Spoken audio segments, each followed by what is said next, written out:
Hello, everybody. We are live. I'm Matthew Freedman. He is Chris Allen, and we're here for the Week 7 Fantasy Life live stream. We're here to answer all, well, not all, but a lot of your fantasy football questions. Chris, how's it going? I'm doing well. I mean, we've got another game over in London. I don't know if you have another underbet going, but we got to keep the streak going of underbets and you hitting them like so far. But did I jinx it? It did not hit last week. And that's right. It didn't hit. That's right. No, yeah. It looked good. It looked good until it didn't. Yeah. But still, I mean, another fun week of action ahead of us, like with the London game, like kicking off here in just 30 minutes, but excited to dive into all the questions. I mean, I see the chat like already going off. So yeah, happy to dive into things. So what some people don't know is that I believe this is the best football weekend that we have of the year, other than, of course, like the conference championship games and the Super Bowl. And it is such a great weekend for football because it is the one weekend each year that the Cowboys are guaranteed not to lose. Because they're just not playing this week, right? So anyway, going to be a great week of football. Good morning, Sam Wallace. All right, let's start to get into it. And I will say, Nando, let's give slight preference to some questions that involve players in the London game coming up so that we can kind of get that out of the way, get people some of the answers that they need. All right, looking to bench 2, Ramondre, Zach Moss, Bucky, Sermon, Michael Pittman, half PPR. All right, so you're looking to start 3 of these. Ramondre Stevenson hasn't played recently, right? He was out last week, I think. Mm-hmm. Expected to be back this week. Zach Moss now splitting time with Chase Brown. It actually really might be Chase Brown's backfield at this point. Bucky could be in a full-blown 3-way committee. Trey Sermon looks like the clear locked in lead back as long as Jonathan Taylor's out. Michael Pittman, dealing with Anthony Richardson as his quarterback instead of Joe Flacco. How are you looking at all of those guys? So at least for the Trey Sermon, Bucky, like for the running backs, like I'm looking at their potential, like how the workload is split between them. And even though Zach Moss, like we saw his snaps and carries like diminish just this past week when the Bengals played the Giants. I mean, that was after a fumble, part 1. Part 2, he also came into the game like nursing an ankle injury. So while most folks will assume it's going to be the Chase Brown show, I'm not. At least it might be like a 1A, 1B type situation than anything else. Not like Zach Moss has been completely relegated to the RB2 spot. So I'm seeing more of like with Bucky Irving also having to split carries with Sean Tucker, like Rashad White also might be in the mix like for this week. I'm looking at guys that I know I can get carries from. So out of those guys, I think I'd sit Bucky. I think I'd also potentially sit Michael Pittman because we just don't know like how this is going to shake out from Anthony Richardson as a thrower of the football. Runner of the football, we could also have questions about how he's going to be used coming off the oblique injury. But if like depending on what your wide receiver situation is, because I see multiple running backs and no other wide receivers, I at least consider benching Michael Pittman and also Bucky Irving like in this grouping just because of the limited amount of touches and also quality of touches for Michael Pittman if they're coming from Anthony Richardson versus Joe Flacco. Yeah, I think I'm probably going Ramondre. The guys I'm starting Ramondre, starting Trey Sermon, and then, it's between Pittman, Moss, and Irving for that third guy. I think I might lean slightly towards Pittman, but I probably don't want to be starting 2 guys on the Colts. And so if not Pittman, then Moss. I think Irving is the clear guy that I'm probably benching. Yeah. Tough matchup going against the Ravens, and also just the throughway committee that he could find himself in. I think a lot of downside he has, even though like you might project him for a decent workload, like that could just vanish. All right. Help before 9:30, Brown Thomas Jr. or James Conner. All right. So it says Brown Thomas Jr., but I'm assuming that's Brian Thomas Jr. Yeah. Right. Okay. So Brian Thomas Jr. has looked awesome. As the kind of presumed number 1 receiver for the Jags. James Conner playing on Monday. I lean towards James Conner, but that's not like a slam dunk. Where are you? I guess my only concern with James Conner is like, is there a potential for him to get scripted out of their contests, like against the Chargers? Not to say that like the Chargers are going to put up a ton of points. We haven't seen that out of their offense, but just with how, I guess, how not well, we'll just put it that way, how not well Kyler Murray has been playing over the past few weeks, how Yes. fight that they can be putting up. And we also saw like Trey Benson getting into the mix, Amari DiMercado like still mixing in on passing down, like 2-minute drill type situations. Connor hasn't, at least in a 1 week sample, like granted, we're at week 7, we have 6 games of data. In 1 week, like we saw him not necessarily be the lead back.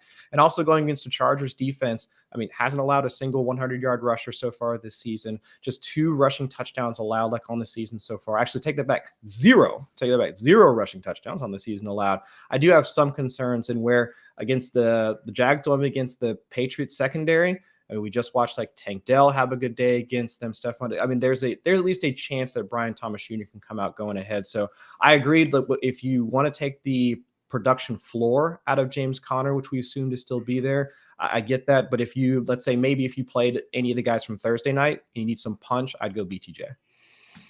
Okay, that's fair. I will say, if you look at our free start sit tool that we have on the site, at the bottom, it provides some matchup information. So it shows the opponent rank, it shows the spread, and it shows the total. And the Jags are favored by 6.5 in London, which feels a little ridiculous. Like, the Patriots are not good, but it feels like the Jags on a neutral field should not be favored by 6.5 against really anybody. They do have the travel advantage in that they were in London last week, so they don't need to travel there again this week. So like, I understand why this number is where it is, but it just feels it feels a little inflated, and I feel like there's the potential for some of the Jags offensive players to be a little inflated in the ranks in terms of kind of how projections and stuff work out. So anyway, I get it. The Brian Thomas thing, I would probably go with James Conner. All right, full PPR, Tank Bigsby or Pop Douglas. Okay, I like Pop Douglas way more than I probably should. And I will say, like, Tank Bigsby is like, he feels like clearly the guy that you want to go with, especially because it looks like Travis Etienne not starting, or not playing rather, in this game. So Bigsby, and am I correct on that, right? Yes, Etienne officially inactive, right? Okay, Mm-hmm. so it's with Etienne out, easy Bigsby, right? But Yeah. I just want to say, like, I do like Demario Douglas this week. Like, I think he ends up having a very good week. Since week 3, he's like been the guy in that Patriots offense in terms of targets. Drake May, I think, is a much better option at quarterback than what we were seeing out of Jacoby Brissett. And with Drake May, Demario Douglas had his best game of the season last week, 9 targets, and going against a Jags defense that is one of the worst in the league, especially in the secondary. So Bigsby's the guy you go with, but there might be the option of starting Demario Douglas over someone else. It might not just be one or the other. It might end up being both. But what are your thoughts? No, I mean, I agree with on the premise that going up against the Patriots defense for Bigsby, I mean, that should be one of the better matchups, like for like to start off like week 7, like minus the Thursday night game. I mean, Joe Mixon just this past week, I mean, 102 yards, like in a touchdown, looked like he was shot out of a cannon against the same defense that Bigsby is going to be able to rush against. And Bigsby coming into this game, he is one of the more efficient rushers in the league. I mean, top 3 in rush yards over expectation, if memory serves. So I get with like Pop Douglas's like a target share. I think he's been like around like the 30% target share in 3 out of his last 4 games. Drake May like looking like the franchise quarterback that the Patriots wanted to draft like when they selected him. I get like wanting to go with the targets, but I think in this case, I mean, he's kind of one of those guys. I would say not to bring up like something bad, but like what everybody wanted, like when we wanted to start like Dontavian Wicks like a few years ago. Remember that? Because there was like, oh, like he just had this awesome game. Now he gets this workload bump with Christian Watson being out. Like everything, the stars are aligning for this guy to be the guy like this week. And now we get that for Tank Bigsby. So I think in this case, like especially given the potential matchup against the Patriots defense, I lean towards Bigsby here. Yeah, I mean, both of these guys I wrote up in my Freeman's favorites articles. One for running backs, one for wide receivers. Bigsby, great matchup. The Patriots are number 4 in most fantasy points allowed to running backs. I mean, this is objectively a great spot for Bigsby. That said, he was absolutely terrible last week. There's always the possibility of this Jags offense just laying an egg. But I still go with him over Demario Douglas. Yeah. All right. Next question here. ETN out. Start Tank over Walker. Walker who's questionable, or risk it with Walker. Okay. What do you think? Well, let's just talk about Walker. Like, I'm thinking that he probably plays, but I know nothing, and that's just me shooting from the hip. What are your thoughts on this? I'm with you on that. Like an illness popped up like just last night. I saw the reporting. It was like 8, 9, 10 o'clock or something along those lines when I first saw the report. So I'll counter a narrative with another narrative. Today is also Kenneth Walker's birthday.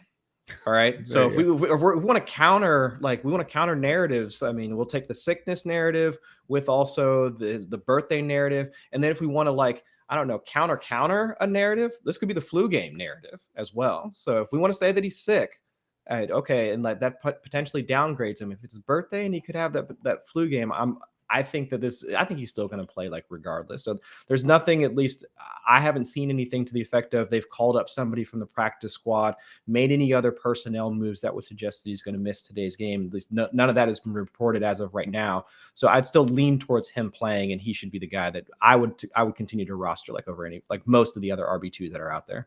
Yeah, I mean, Kenneth Walker, when healthy, would be a top 5 back pretty easily. And I think if the illness were really significant, they would have listed him as doubtful or something like that. I just feel like they're listing it because they have to, but I think he's probably going to play. All right. Yeah. Bigsby, Juju, Mooney, PPR. Let's sit one of them. All right. I think you're starting Bigsby. That's just, I'm going to say that's sort of ironclad. You're starting Bigsby. So the question comes down to, do you go with Juju, who is going against the 49ers, or do you go with Darnell Mooney, who has looked pretty good with the Falcons, now going against the Seahawks? The Seahawks, by the way, who are without, let me make sure I'm actually getting this right. I believe they're without their 2 starting perimeter cornerbacks. And then I knew at least one was out. I'm not confirmed on if both of them are out. But I mean, let's look it up. Let's help the people out. So Troy Brown, I believe, is also out. Who's the cornerback who starts opposite of Reek Woolen. And both are out. Yep. And then Trey Brown and Reek Woolen their top backup cornerback, Artie Burns, he's also just been moved to IR this week. So they are a supremely depleted secondary, especially on the perimeter at corner. And so a good situation for Darnell Mooney. And so Juju versus Mooney. I'm probably going Mooney in this spot, but what are your thoughts?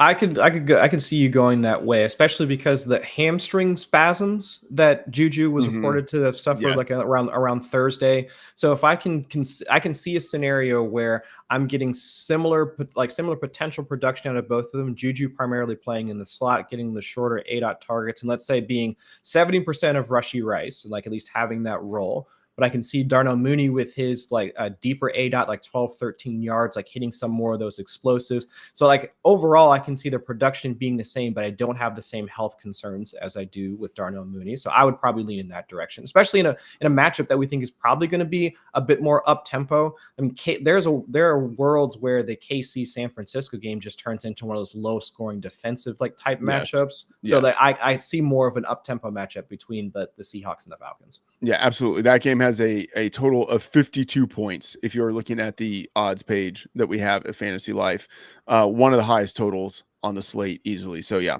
I am going Bigsby and Mooney. All right, next question: PPR, Bigsby or Pittman? Again, I mean, I would just say Bigsby is almost always going to be my answer if you are comparing him to someone who's not an obvious slam dunk start, but I would go with Bigsby. What are your thoughts here? Yeah, still, I'm with you on starting Bigsby over Pittman. We just have concerns not just over Anthony Richardson as a passer, but also I don't know. So can somebody explain to me this, like his back injury, the fact that he was like going to go on IR, just wakes up the next day and just like, no, I'm good. Catches a touchdown and like he's still good afterwards. But it's like, I don't know. Like if there's a potential for re-aggravation, I would assume that at least should be in play. But I think it's just more about the quality of the passing, like from Anthony Richardson in his first came back after the oblique injury. That's my biggest concern for him.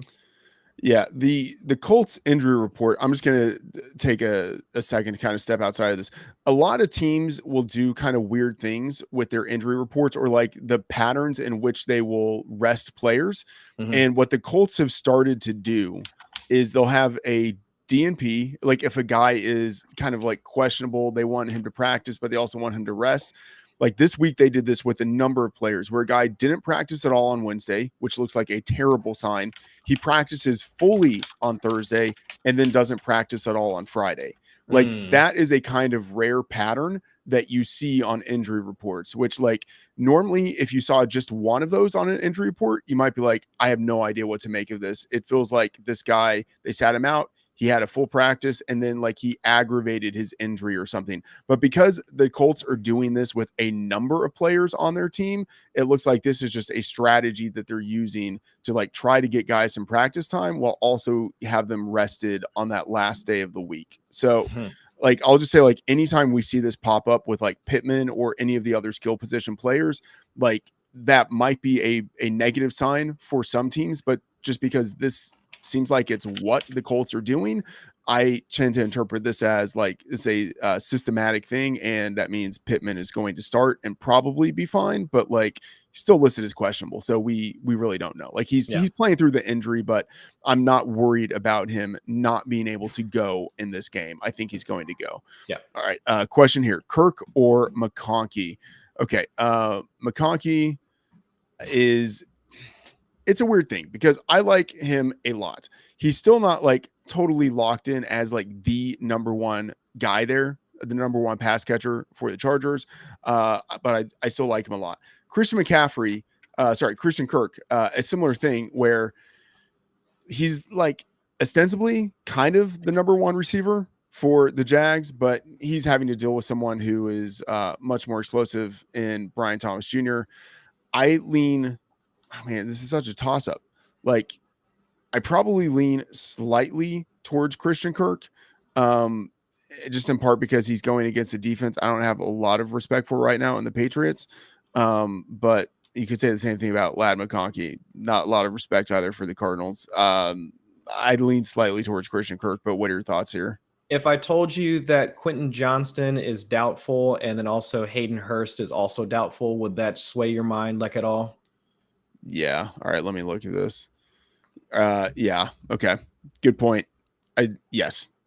That would sway my mind. Okay. There it is. I would go Ladd McConkey. Because that's exactly what I was about to say. Like with two pass catchers, not like we were leaning on Hayden Hurst like for a ton of fantasy productions, but if now this Chargers passing game, which has been like not heavy on the volume side, but is potentially going to condense around Ladd McConkey, I would give him the edge like over Christian Kirk. I mean, from a utilization standpoint, both grade out about the same. For folks with the tier 2, and actually let's see if I can like tech lord like over to the utilization report like real quick so folks can get a sense of like where we're at or like it. See, so like for like Christian Kirk right now, if you pull up take a look at his like utilization score, like Christian Kirk sitting at like a 5.9 utilization score.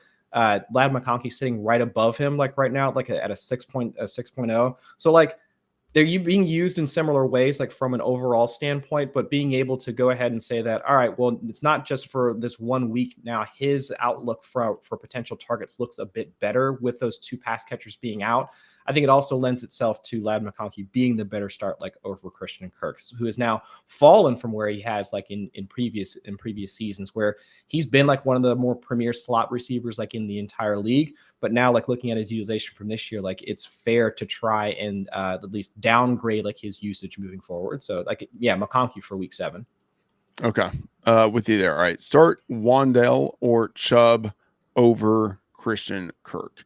Okay, I'm going to assume that this is PPR just for the case of like making the strongest argument possible for Waddle. Because if it's PPR, Wan'Dale Robinson, I would say even with the return of Malik Neighbors, he has shown that like he is a pretty important part of that offense. And going against the Eagles secondary has not been good. Wan'Dale Robinson could get a lot of pretty cheap points.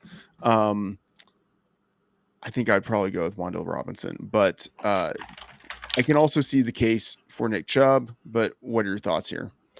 So for like Wandale specifically, almost using the same logic train as we were for like Lad McConkey versus Christian Kirk, we can do the same thing for Wandale Robinson, whereas we can both like use or say that they're slot receivers, but Wandale Robinson is like seeing like more targets, like earning more receptions. I mean, like his utilization score, at least like again, comparing the two, utilization score, where the heck is his like UR score? I thought they had these up here. Maybe I'm misremembering.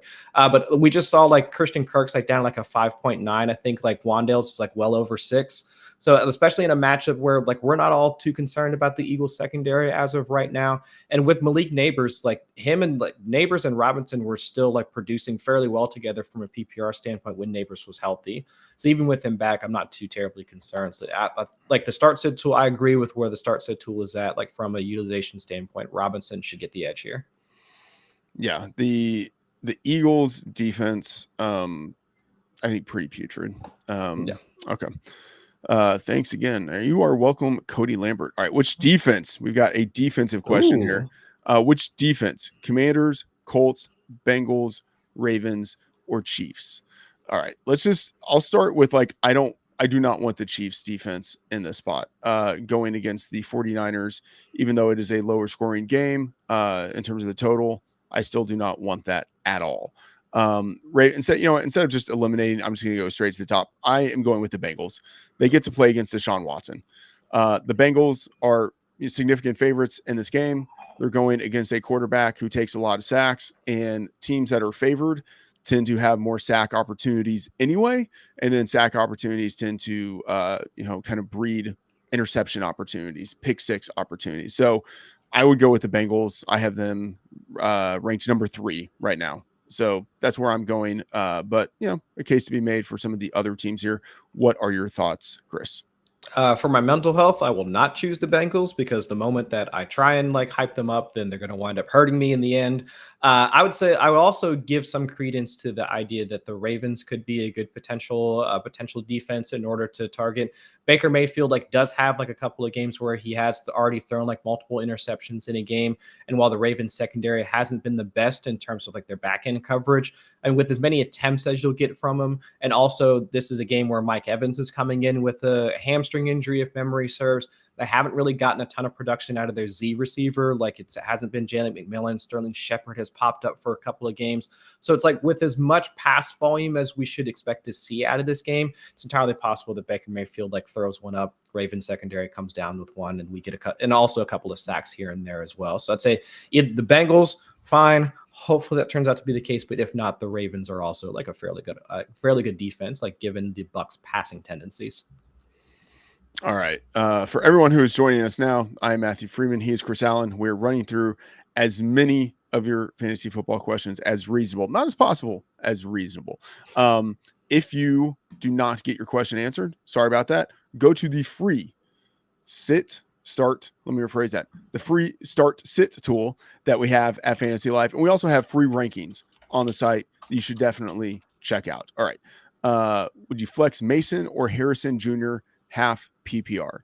I am thinking as long as Mason is healthy, and he is healthy, looking at the practice report, he wasn't healthy at the beginning of the week, but the 49ers, even though they are at a rest disadvantage coming into this week, they still had extra time because they played on Thursday Night Football. So Jordan Mason was limited on Wednesday and Thursday, practiced fully on Friday, was not on the final injury report. So Jordan Mason, as long as he's healthy, and he's healthy right now, I feel like there are maybe only a couple of players that you would actually start ahead of him. Jordan Mason, I think absolutely over Marvin Harrison. Okay. So I differ with you on this one, and this is why. So from Jeff Mueller, like one of the like better Twitter docs like currently out there, post he had from the 18th. Great to see Jordan Mason fully removed from the injury report, but also don't love to see that he wore a blue non-contact jersey all week and didn't absorb contact in practice at all. Now, is there a chance for re-aggravation of the same shoulder injury? That is definitely possible. And in the injury tracker that myself and Jorge Martin, like we write up each week, my thought is like we've already seen this happen with Travis Etienne. Like after he popped up like with the shoulder injury, what was that, around like week 3, week 4, we saw his like snaps and carries diminish as he had to miss multiple series. And that's how we saw Tank Bigsby like come into our lives like about 3 weeks ago. So that'd be my only concern like for Jordan Mason, is that these are things that like we can't really project. So like, yeah, I agree on the sense that like, yeah, he's healthy right now, but after he takes like one hit, do we know if he's going to wind up in the blue medical tent at some point? So at least I would say that like for a player getting through the entire game, I would probably put my money on Marvin Harrison Jr. That's just coming back, even though the matchup isn't all that great. But at least the injury concern from Jordan Mason kind of has me leaning towards Marvin Harrison. Okay. I mean, Marvin Harrison is, I am assuming, let me check the injury report here. So I am assuming that he has been cleared from concussion protocol. But even so, I probably still go with Mason, but I do see your point. So, and just talking about injury reports again, like my general way of approaching them is that like if a guy is listed as full practice and he's not listed as questionable at all, like I basically treat him as if he's 100%, because, and that's maybe wrong, but I just feel like it's sort of like a heuristic of like, I'm going to simplify my life, because like if I tried to dive in to every guy to where it was like, all right, he's fine on the injury report. Oh, you're spending like, all day. Yeah. So with Mason, it's probably worth diving into a little bit more. And like, I have downgraded him in terms of like where I would have him ranked. Like ordinarily, top 5 pretty easily. I have him now as like a higher end RB2 with the knowledge that, tougher matchup, lower scoring game, might share more of the workload than he ordinarily would, but I would still be going with him. All right. Jose Hernandez, question from him. Morning, fellas. Would you guys offer Bucky Irvin and Rachaad White for Brian Robinson? Lots of emojis. Yes. What was that question again? Bucky Irving. So Rachaad like two White. of the 3, 2 of the Bucks versus for Brian Robinson. Yes, I would do that. I don't know who would take that, to be honest, if I'm thinking about it, because Brian Robinson, when healthy, has been like pretty consistent, and he's got what feels like a pretty locked in role within that Commanders offense. Whereas like Bucky Irving and Rachaad White, like they're competing with each other, and now they're in a hot hand situation with a third running back. That just feels pretty dangerous. But what are your thoughts here? No, I'm with you. And again, if you can take a look at the utilization, like the game log, so it allows you to actually limit like the number of weeks. So before he had like the knee injury, Brian Robinson's utilization score was at a 7.6.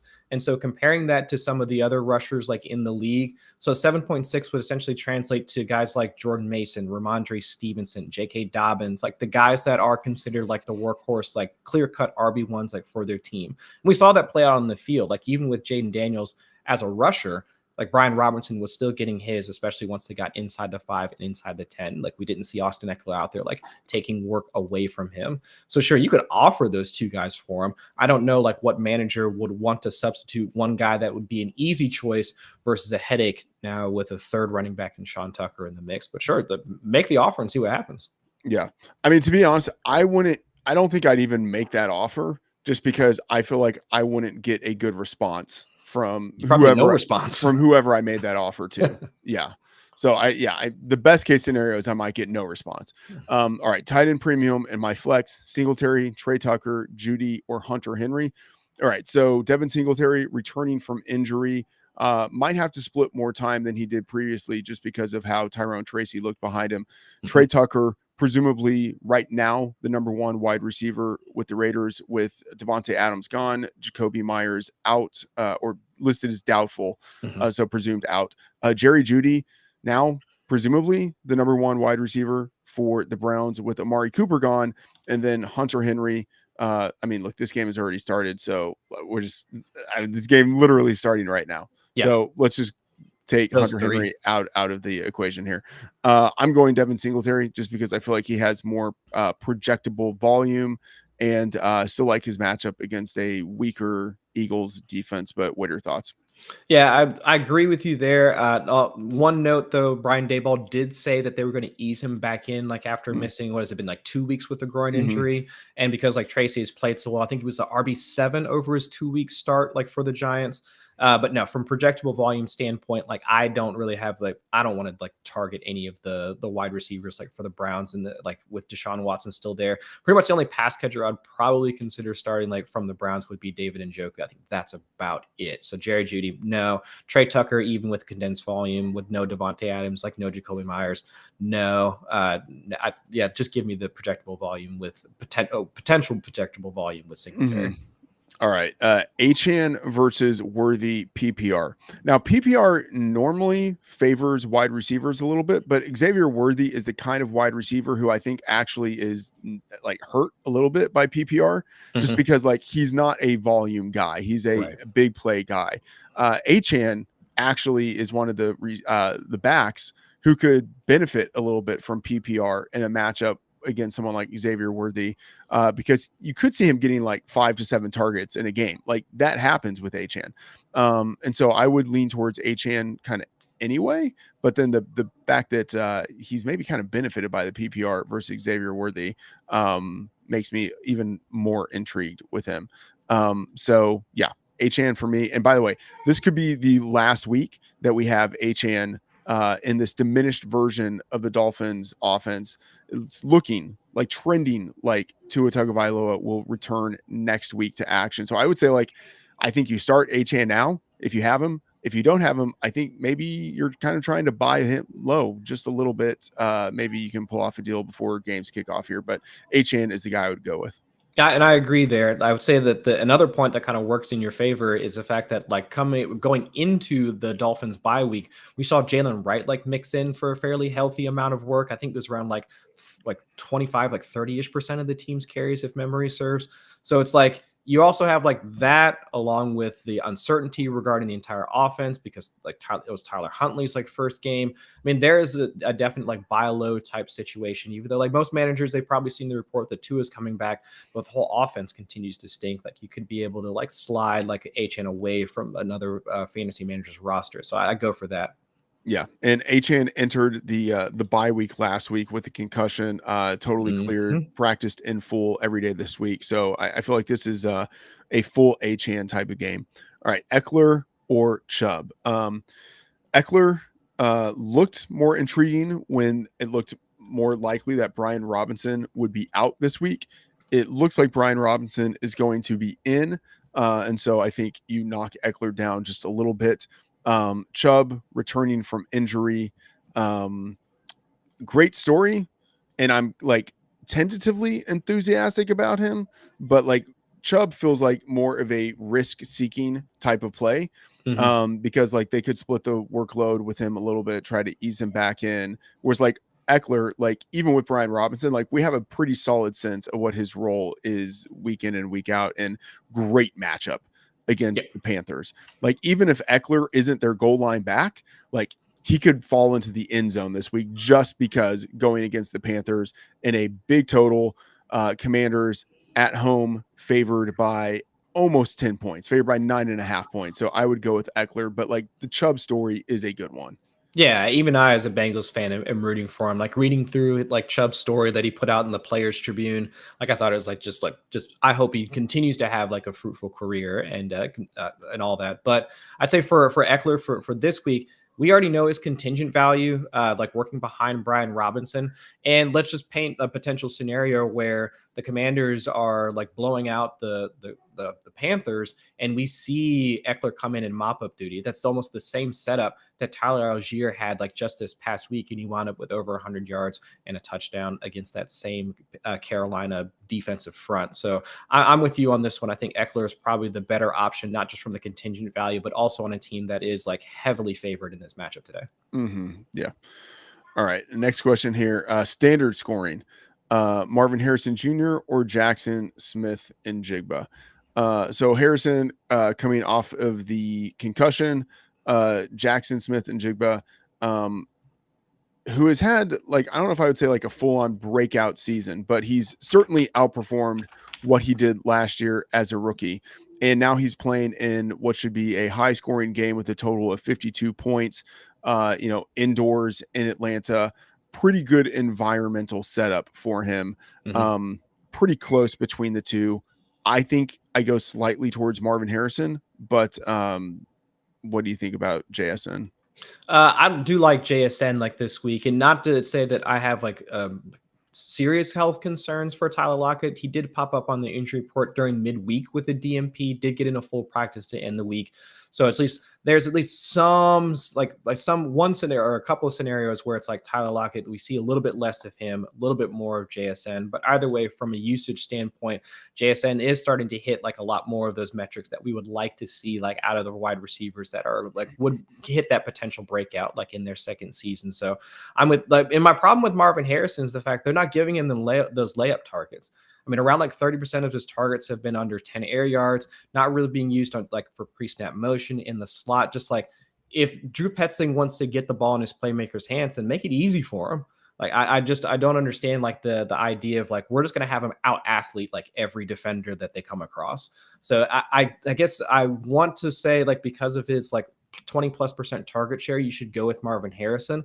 But just, man, I just wish they would be just more efficient targets than the volatile targets that we see when him mostly having to work the boundary in order to make production. I will say, if you look right now at the free rankings we have at FantasyLife, you will see we have Marvin Harrison just one spot ahead of Jackson Smith and Jigba. So collectively as a staff, we have these two very close, slight lean for me towards Harrison. I have him at 24, JSN at 28. Shout out Michael Lopez for reminding me to say, hey, everyone, hit that like button. As the host, I never say that, and I probably should. I should say that at the top of the show. Hit the like button if you are getting some good insight from us. Even if you're not getting some good insight from us, hit the like button anyway, and maybe that will motivate us to live up to the like that you have given us. All right, question from Heather Salerno: James Cook, Jordan Mason, or Jameson Williams? So we talked about Jordan Mason earlier. Haven't talked yet about James Cook or Jameson Williams. James Cook, interesting spot within that backfield. It's a situation where he has never gotten quite as much work as I would want him to. And Josh Allen is always a threat to steal carries, but the situational spot is just so good. The Bills at home, big favorites, 9.5 point favorites going against a Titans defense that is good, but can still be run on in this situation. Jordan Mason, as you mentioned, there could be injury concerns with him. And then Jameson Williams, someone who has the ability to turn any touch into a touchdown, but his usage can be somewhat inconsistent. What are your thoughts? And PPR, keep in mind, and that's not really Jameson Williams' wheelhouse because he's not a volume magnet. What are your thoughts here with these three players in a PPR format? So James Cook coming off the toe injury, I think he got in at least like one full practice like this week, so we shouldn't have too much of concern. And from which one is it? Ray Davis or Ty Johnson that like is questionable like for this week? Because I thought at least one of the backups like is questionable. Yes, it is Ray Davis who is questionable. Had limited practices back to back on Thursday and Friday after a full practice on Wednesday. So not a great situation for him there. Sure. Okay. So that I think out of that group, I mean, if we don't have like too many, I don't have the same concerns like for Jordan Mason or for James Cook rather regarding the re-aggravation. For Jordan Mason, I already outlined the reasons why I do. So out of that group, I would say like Jameson Williams is probably the one that I would want to start like out of that group. I mean, from a target share standpoint, and also the fact that, I mean, I know that he's going up against this Brian Flores defense in this NFC North matchup, like against the Vikings. but just where he sits like in the pecking order for that passing game, we've seen even with like Sam Laporta back, like Jahmyr Gibbs, all the rest of the pass catchers getting involved. Like Jameson Williams has now been one of the more explosive pass catchers. And we're assuming this is going to be a game where they're going to need to be able to put up those points up on the board, like for Detroit now without Aiden Hutchinson, like really allowing the defense to dictate how the game goes. I give it to Jameson Williams and probably James Cook shortly thereafter will probably be my lean. Okay, I think Williams is the guy that I would go with last, and that's like nothing against Williams because I do like him. I think it's a tougher matchup going against a Vikings defense that has been pretty good, and I feel like there's projectable volume with the running backs. Like you have a pretty good sense of what you're going to get. Like James Cook as a home favorite has just been a great producer of yards, not so much of touchdowns, but like eventually if a guy gets a lot of yards, touchdowns tend to come. Good matchup for him. I would probably go with him if you are worried about the workload concern for Jordan Mason coming off of the injury. If you're not worried about Jordan Mason and any injury issue there, I would go with him, but I would stick with one of the two running backs. Jameson Williams, like you could see how he has 100 yards and 2 touchdowns. Like that's within the range of outcomes. You could also see how he has like 2 receptions for 12 yards. Like that could also happen. I just feel like true, yeah. I feel like there's like a wider range of outcomes, and I'd probably just like to try to avoid his downside given the matchup that he has this week.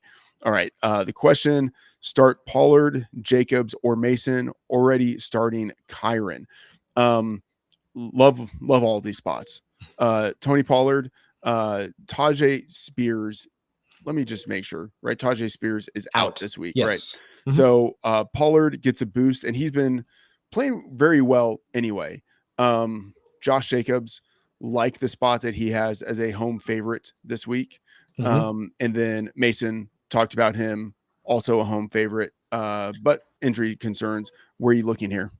So out of that group, I mean, again, I still have like the injury, the potential for aggravation against Mason. So even out of that particular group, I don't have the same health concerns like for Tony Pollard. Don't have the same thing for Josh Jacobs. So I'd probably put him last out of that group. And then if I now had to just grade offenses, because from a utilization standpoint, like Tony Pollard has already been up there. And from a workhorse standpoint, across, like I think his utilization score, again, if you get a chance to go and take a look at it, somewhere between like 8.7, 8.9, like somewhere around there. So already grades out as an RB1, but it's just the offensive production, that efficiency. Now I know they're switching to Mason Rudolph. Woohoo! So I don't know how much that's really going to provide. So I'll give the edge to Josh Jacobs, where we know that he's going to have like the more efficient offense with Jordan Love piloting it versus Tony Pollard, who has to deal with Mason Rudolph. Yeah, the Mason Rudolph switch, I think that's a good thing, but not guaranteed that it's a good thing. And you are dealing with a running back who is a big dog on the road. Like that could create a situation where he gets a ton of dump off passes, and that's great in reception leagues, but like it could just also be a situation where things go so poorly that Pollard has like only 5 carries and 2 targets, and like he's pulled because like that offense is just doing nothing. There's a lot of downside risk with him. I will say one thing that intrigues me a little bit about Jacobs, and I have like Jacobs and Pollard ranked right next to each other. I think the Packers are just in the betting market undervalued this week. Like the Packers at home, that is where you want to be invested in them. With Matt LaFleur as their head coach, the Packers are 30-17 against the spread at home. Like they just historically outperform expectations when they are at home. And I feel like that tends to bleed down into the fantasy production that you get from all of those guys. So Josh Jacobs as a home favorite, this feels like a spot where you would be rewarded with starting him. All right, Moss or Mostert. Okay, we talked about Zach Moss earlier, returning from injury, dealing with now most likely a split backfield with Chase Brown. We haven't talked about Raheem Mostert yet. And I'll be honest, like I haven't really thought about Raheem Mostert all that much, just because that Dolphins offense right now feels really suspect. And then out of that backfield, Achane is the guy that I would want to be most invested in. I lean towards Moss in this spot. Home favorites going against a Browns defense that has not been as good this year as it was last year. What are your thoughts? Yeah, I'm with you there. I mean, in terms of chances for potential, let's say red zone plays, I would give the edge to like Moss, like in the Bengals offense. Again, for my mental health, I'm hoping I'm correct in that assessment. But either way, I mean, we were talking earlier about the Miami backfield, and really it has been either Devon Achane or like Jalen Wright who popped up like for more carries, like when Achane like went out with a concussion in week 5. So Mostert probably falls into like that RB3 category, like at best, whereas Moss, I would still put him as like the 1B, like maybe like 2, somewhere in there. Whereas Mostert, I don't think he falls into that same tier given his current workload. All right. So agree with that there. So we are halfway through the live stream. If you are just joining us, thank you for joining us. Hit that like button. Nailed it. Remembered to say that. I'm Freedman. He's Chris Allen. We're getting through all of your fantasy football questions, all with an asterisk. We're not getting through all of them. We're getting through some of them. All right. If we don't get to your question, then check out the start sit tool that we have for free at FantasyLife. Check out the rankings that we have for free at FantasyLife. All right. Juju or Downs in the flex for PPR, Grindo or Mostert on the bench. All right. So we talked about Juju a little bit earlier. He popped up on the injury report this week with a hamstring tweak, I believe. And then Josh Downs, we have not talked about him yet. Has been the guy in that offense in terms of receptions kind of since he got back into the lineup. But with Anthony Richardson instead of Joe Flacco, that's not quite as enticing. That said, I'm still going with Josh Downs. Where are you going?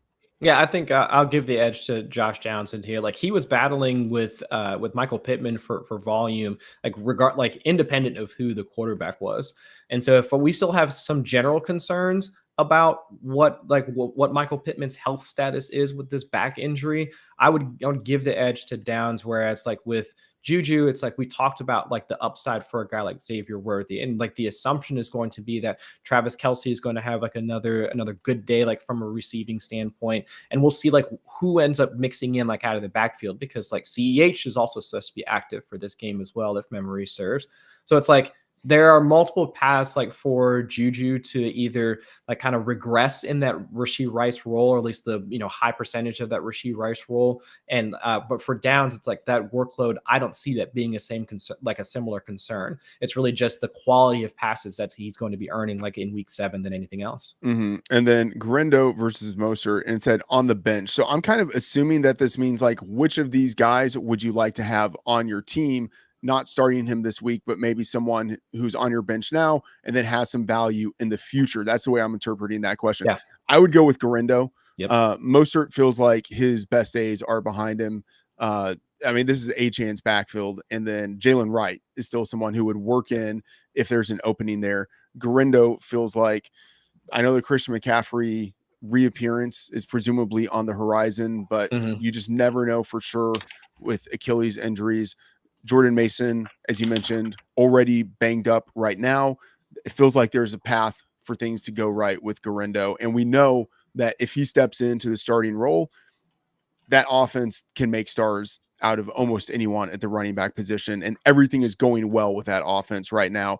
With the Dolphins offense, I mean, you still have to hope that Tua comes back and then stays healthy. And it seems like we're trending in that direction, but that's also not guaranteed. So I would go with Grindo. Same. All right. Update on the London game. Drake May to Jermichael Hasty with a touchdown. May is already 6 of 7 for 62 yards and a touchdown. Good for Patriots fans getting Drake May there. All right. Question from Cody Lambert. Need help on this one. Full PPR, Hunt or Mooney at flex. We talked about Mooney earlier. Nice matchup going against a banged up Seattle secondary. We haven't talked about Kareem Hunt yet. I've been gently impressed by what we have seen with Kareem Hunt to this point, like especially since it's like him coming basically off of the street to be the lead back there for the Chiefs. Of course, Clyde Edwards-Helaire is returning this week. I assume he eats into Hunt's role a little bit, but like CEH has never actually been like that big of a volume guy since his rookie season. So I still think what we have seen out of Kareem Hunt up to this point is more or less what we see moving forward. With that said, I go with Kareem Hunt, given the projectable volume. But what are your thoughts here? Yeah, I would go with Kareem Hunt. Let's say in the situation where you went up against Javonte Williams on Thursday and you're behind in your matchup, or you went up against the Broncos defense from Thursday night and you're behind in your matchup, then I can see going out. Like I would see like rolling out like Darnell Mooney, like as you can see from the start sit tool. I mean, from a reception standpoint, or like from an overall utilization standpoint, like Mooney does provide that explosive nature that could help you get back into your matchup. And of course, going up against the Seahawks, we already noted earlier, both starting corners going to be out. So if you need that punch like from your roster, go with Mooney. But if everything's 0-0 as of right now, I would say Kareem Hunt in this matchup against like the 49ers defense that really, like from a rushing standpoint, hasn't been like too terribly scary. I can see going with Kareem Hunt here. Yeah, absolutely. I will say that I think the overall numbers for the Seahawks are not as good in reality. Let me rephrase this. Like the adjusted numbers for the Seahawks are not as good as their quote unquote like real life numbers. If you look at their defense, like they're number 10, for instance, in defensive dropback success rate. Part of that is because of who they were playing against the first 3 weeks of the season. The Seahawks looked really good the first 3 weeks of the season because they had a rookie Bo Nix, a bridge Jacoby Brissett, and a just like backup Skylar Thompson coming in, with Tim Boyle also coming in the middle of that game. Like that trio of quarterbacks will make any defense's numbers look good. But since then, Jared Goff, Daniel Jones, Brock Purdy, no interceptions for the defense, multiple passing touchdowns for all of those quarterbacks, a minimum of 255 yards passing for those quarterbacks. So like it's a situation where that Seattle defense, especially now that it's wounded, missing its top two perimeter cornerbacks, like it could be exploitable. So I would be going with Mooney in that situation. All right, half PPR, need to Montgomery, Deebo, Flowers. 3 guys we have not talked about yet on the show. David Montgomery is someone that it would be like impossible for me to bench. He has maybe as high of a likelihood as anyone any given week of scoring a touchdown. You know what I mean? Like he's just like locked in with his goal line role. Like every game, he has a very high chance of scoring a touchdown. Like I don't remember what the numbers are, but he scored a touchdown every game this season. And I think he scored a touchdown in all but 2 or 3 games last season. Like Montgomery basically has to be locked into lineups just based on his ability to find the end zone consistently. And then after that, I think you're going Deebo versus Flowers, and love Zay Flowers, but I go with Deebo in this spot. Zay Flowers, it could be a situation where the Ravens as home favorites just end up establishing the run against the Bucks, and it's not a Zay Flowers game. It feels like it's either like kind of a Zay Flowers game or it's not, just in terms of like how his usage breaks out. And that just feels like a little too questionable for me, where I would rather go with Deebo. But what are your thoughts? I would go with Deebo just because like in this, like for this matchup, like for the San Francisco versus 49ers, like the hope would be that even if like the pass rush from Kansas City gets to like Brock Purdy a bit more, he's at least able to hit like guys like Deebo Samuel versus trying to take more of those shots like deeper downfield. And that was one of the things that I noted like a couple of weeks ago, where Brock Purdy, he's been pushing the ball downfield. This isn't the same Shanahan type of offense without Christian McCaffrey in there. Like Purdy's average depth of target has been up, and that's also like that's what's been limiting Deebo Samuel and also like guys like George Kittle and so on and so forth from a yak perspective. And so I'll give Deebo like the not necessarily the benefit of the doubt, but I'll give him the edge here for week 7, just given we know that he can like score on those like 70-yard bombs because he just did it last week, but also from a target share standpoint, he should grade out as the better option for week 7. All right. Love this next question here from Tyler McCall. Garrett Wilson or Deontay Johnson for PPR? Now, Deontay Johnson dealing with an injury, and like this guy, when he gets injured, he doesn't do it in a small fashion. It's like it's like multiple injuries, like reading a like a receipt. It's like ribs, hamstring, ankle, right? And Yes. like the ribs and hamstring, I think like those were already existing, and then I think the ankle injury popped up later in the week, but did not practice Wednesday and Thursday. Practiced limited on Friday, listed as questionable. Reports are that he will play, and that feels to be like Deontay Johnson's MO, like always slightly injured, always playing. And so, given that is the case, I still am very interested in him. Love the matchup that he has going against the Commanders, number 31 in defensive pass DVOA against number 1 wide receivers. With Andy Dalton at quarterback, Johnson has 43 targets in 4 games, like fantastic usage, 306 yards, 3 touchdowns receiving. And for the season, he has an NFL high 10 end zone and 8 green zone targets. Like he's getting targeted and he's getting the high leverage, high value targets. So absolutely love Deontay Johnson. I have him as a borderline wide receiver 1. And then that gets us to Garrett Wilson, who we all had such high hopes for entering the season, right? And even like last week, like targeted, like was it like 20 times? 21. I mean, just absolutely unreal stuff. But now Devontae Adams is there, and that's great for Aaron Rodgers. I think that's bad for everyone in that offense. So Garrett Wilson has gone from being a volume low end wide receiver 1 for me to being an upside wide receiver 2. Like, but I would say like more like kind of like low end wide receiver 2. I have him ranked number 20 right now. Deontay Johnson, I have ranked number 12. What are your thoughts on these two guys?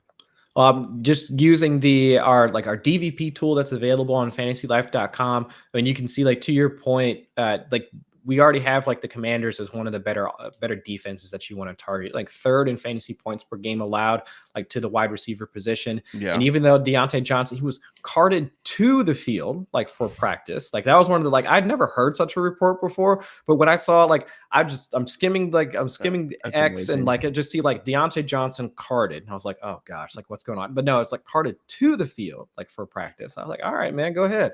Like you just get like the, that type of treatment. That's awesome. But then also on the flip side for Garrett Wilson, we not only have the volume concerns, but the matchup concerns. Like you have to scroll down in order to see which defense you're playing against. Probably not the best of ideas, or probably not the best of conditions for your wide receiver to play in. 25th for the Steelers going up against like the opposing wide receivers so far. So the matchup already lends itself more towards Deontay Johnson. The volume lends itself more towards Deontay Johnson. So even with the health concerns, I'd still rather go with Deontay Johnson.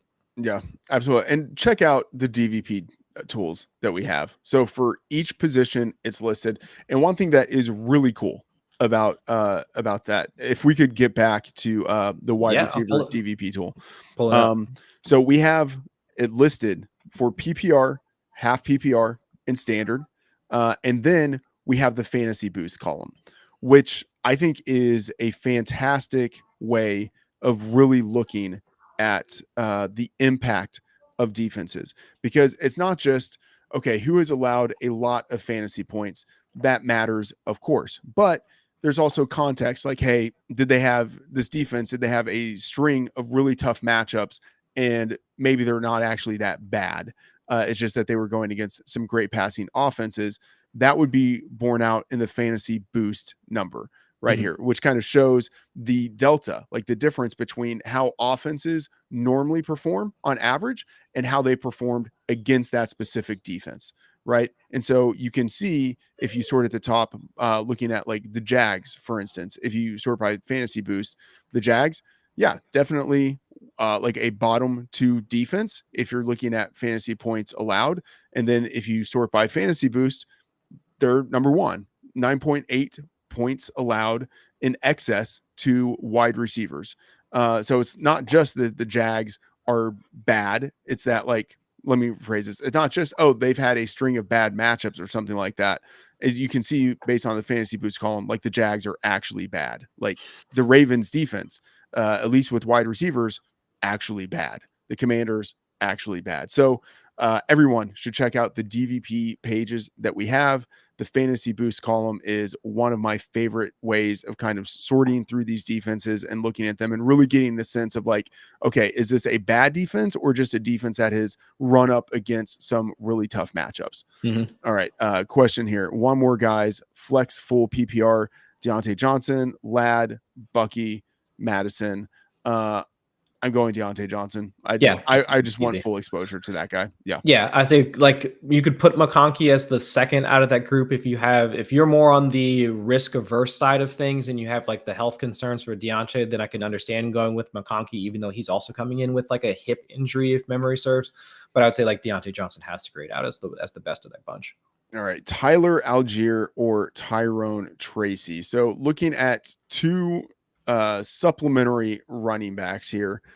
Tyler Algier, I'll just say, like, I feel like the Cowboys should trade for this guy. Like, someone should trade for this guy. Not trade a lot for him, but I feel like he is certainly worthy of being a starting running back in the NFL.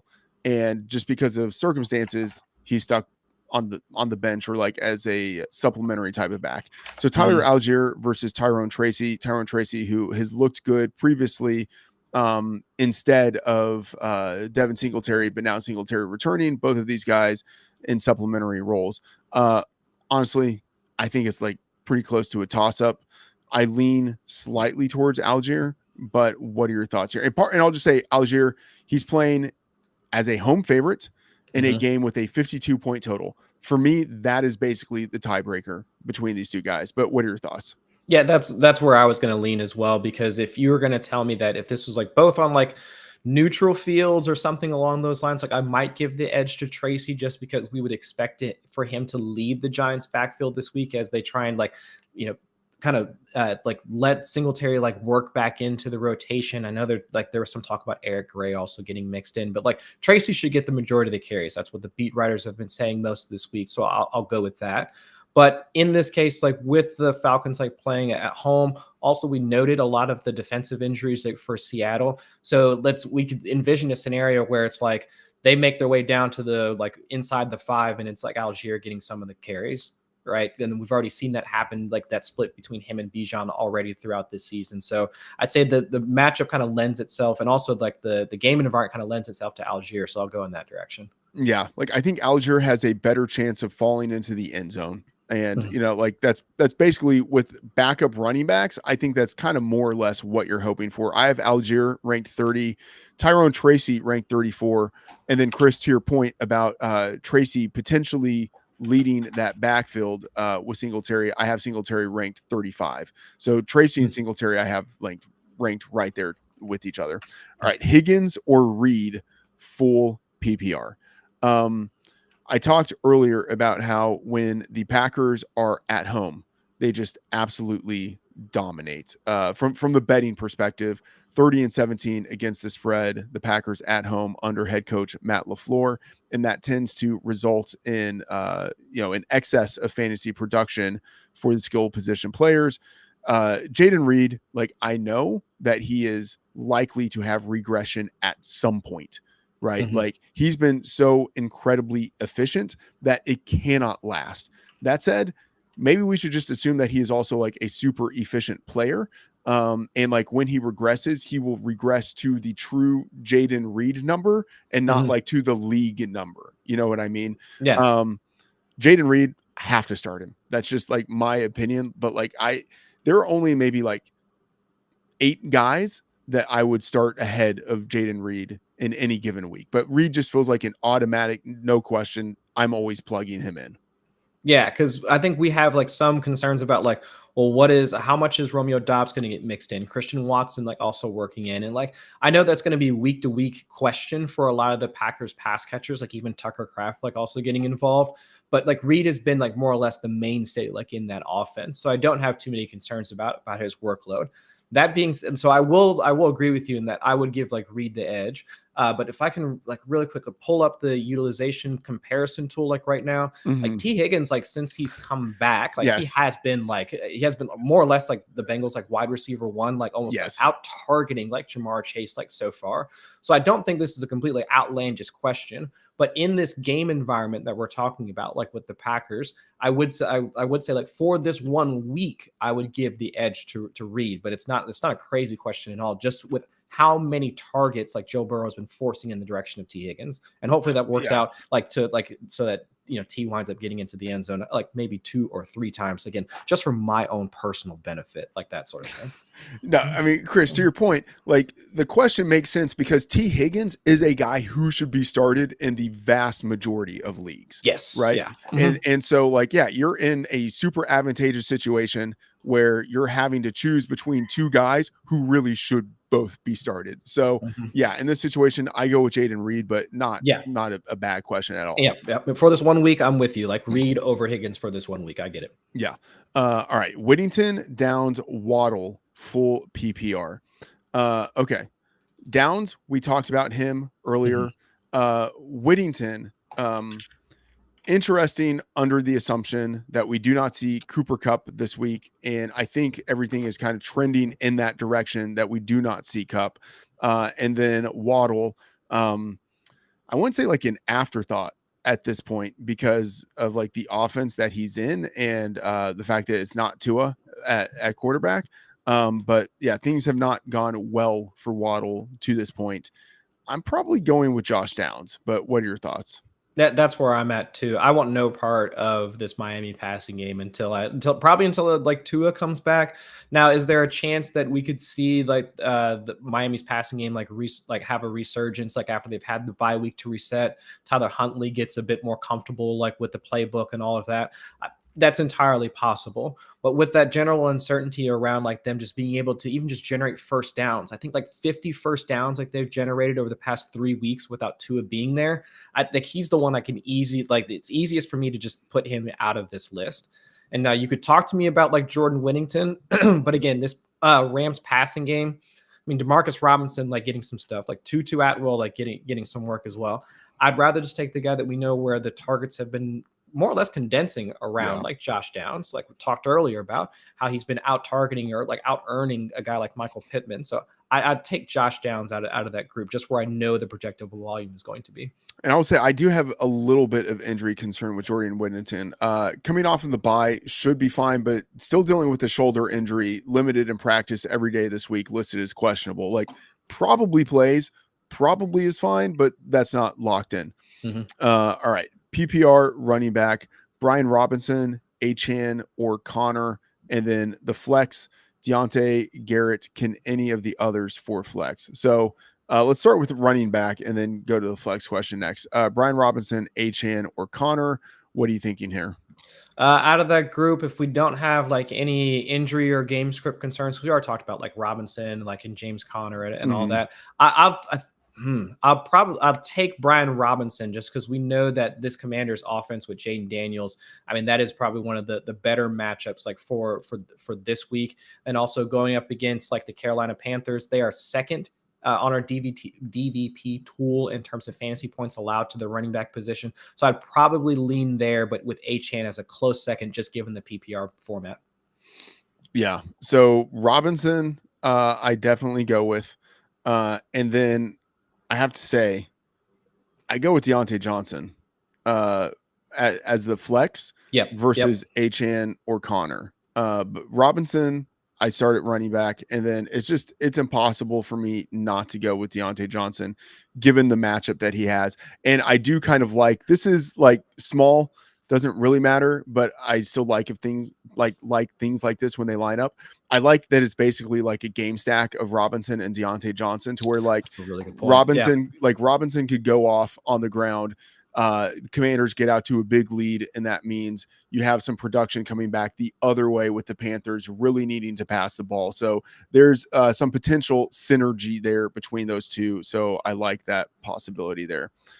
All right. Next question here. Full PPR, Mooney, Hill, Achane, Tracy, Aaron Jones. Pick one running back and one flex. All right, so we talked about Mooney earlier. We have not talked about Tyreek Hill. I'm assuming this is Tyreek Hill and not some other Hill whose name I can't remember right now. Devon Achane, we talked about. We talked about Tyrone Tracy. Presumably will have a larger share of the workload than he had previously with Devin Singletary returning. Aaron Jones, there were some potential injury concerns with him. Still some injury concerns, but looks like he will be playing. What are your thoughts on these guys?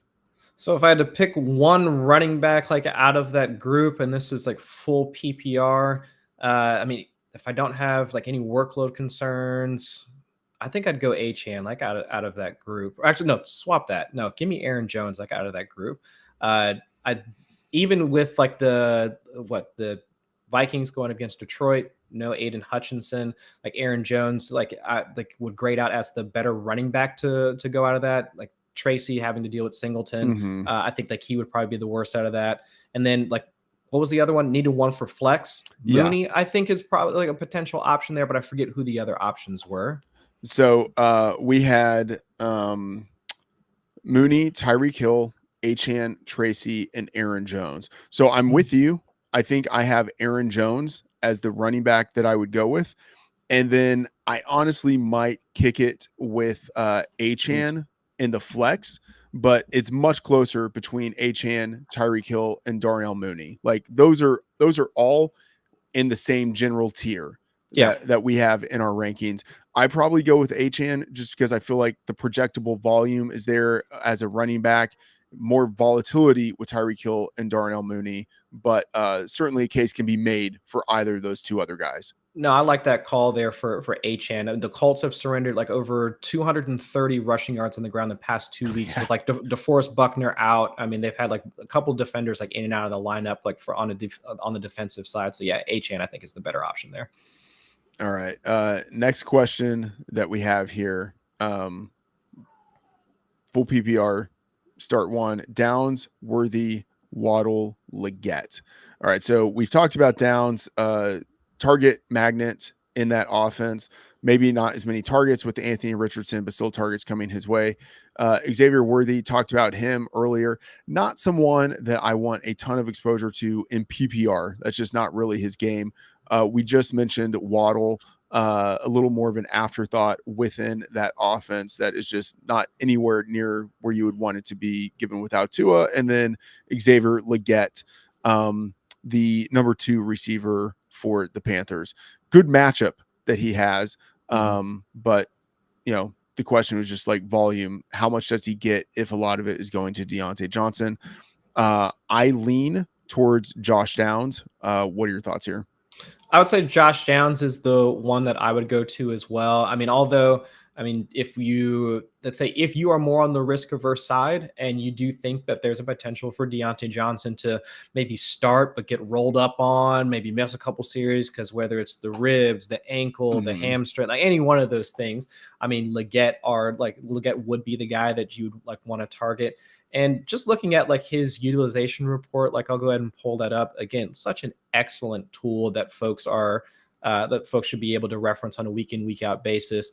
Looking over the past like few weeks, like you can see like Legette, like especially after they switched to Andy Dalton, you saw his like targets, his routes, and all that stuff come up on the rise. And I believe it was like during week 5 when he also sustained that shoulder injury, so that kind of dropped him down a little bit. And then again, last week, right back up like into like the 80% of the routes, over 10% target share. So like while his like UR score has been something of a volatile ride like so far through the last 5-6 weeks, like there has been enough like usage there that should Deontay Johnson like sit out like parts of this game against the Commanders, rostering him for this week as your wide receiver 3 flex type option, like it's not the worst thing to do at all, like just given how he's been used so far in the matchup as well.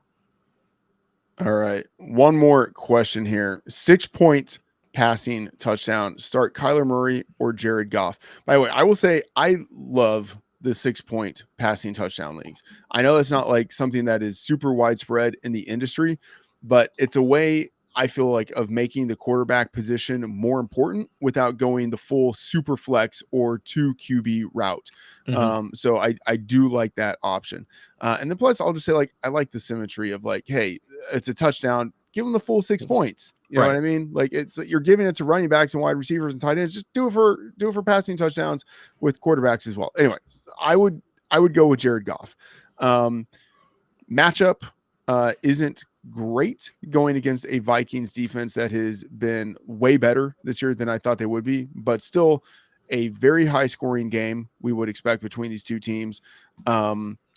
Indoor environment, an offense with the Lions that feels like it is in peak form right now, able to score points in a variety of ways. Kyler Murray not really showing what we had hoped he would show this year. And still, I don't want to say he's like more of a runner than a passer, but like what has been special about his production this year has been more based on the ground than through the air. So given that it's 6 points for the passing touchdown, I would go with Goff. Yep, I agree. And like, if you again, like we reference these tools so much because like we do try and lean on them just to give as much like top notch analysis as we possibly can.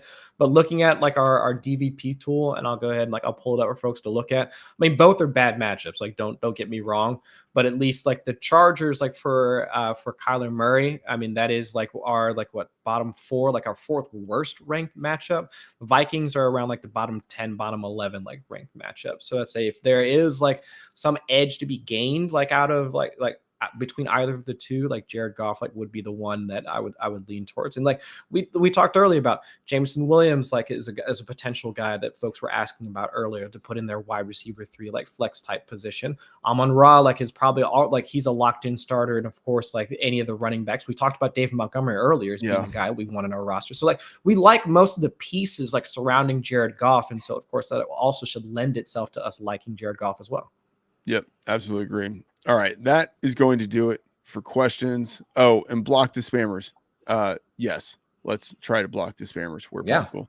All right, so that is going to do it for the Sunday morning live stream. Chris, awesome talking with you as always. Everyone, go enjoy, if that is even possible, go enjoy this London game between the Jags and the Patriots. Patriots leading by 10. Yes, I mean the Jags, they could still win this game, but the Jags should never be favored by 6.5 points on a neutral field against anybody. Okay. Yep. Anyway, everyone have a fantastic Sunday. Best of luck in all of your fantasy matchups. And